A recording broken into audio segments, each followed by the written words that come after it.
Accusations the Border Patrol is violating your rights at inland checkpoints. Last night, we introduced you to an active duty agent who is speaking out what he calls blatant violations of the law.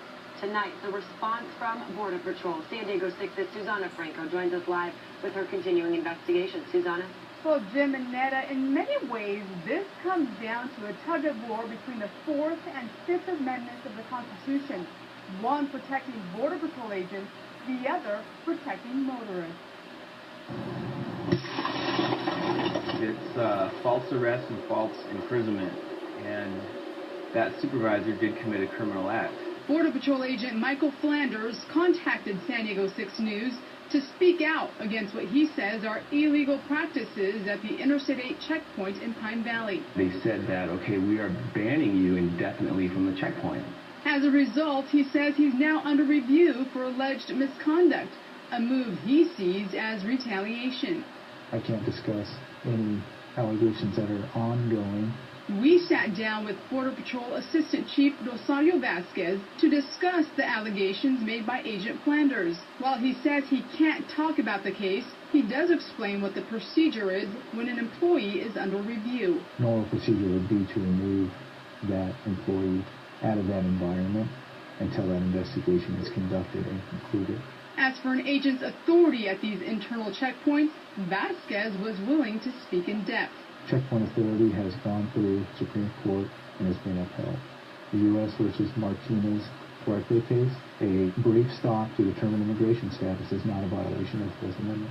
At least in regard to questioning. However, the court added checkpoint searches are constitutional only if justified by consent or probable cause. Meantime, the Border Patrol's own guidelines state a subject's bad attitude or refusal to answer questions does not constitute reasonable suspicion and does not justify detention. Still, Agent Vasquez says things aren't always black and white. The agent at that time has to make a determination. Does he believe that there's criminal activity going on? Does he believe that the person driving that car is in this country illegally?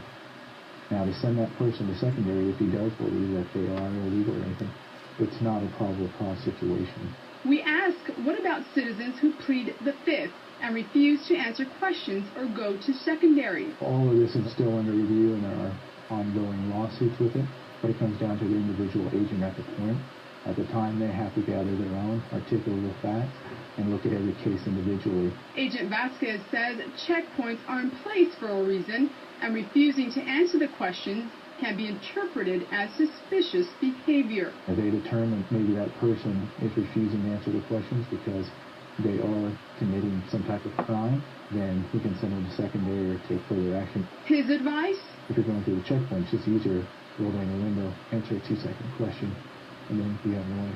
But Agent Flanders maintains you're protected by the Constitution and don't have to answer any questions. And knowing that you can possibly lose your job, you still want to conduct it? Yes, it's important. I'd rather honor the oath that I made. Well, Agent Flanders' review is currently ongoing, and he is soliciting help from the ACLU. Meantime, Agent Vasquez says motorists can always file a complaint with Border Patrol if you feel your rights have been violated.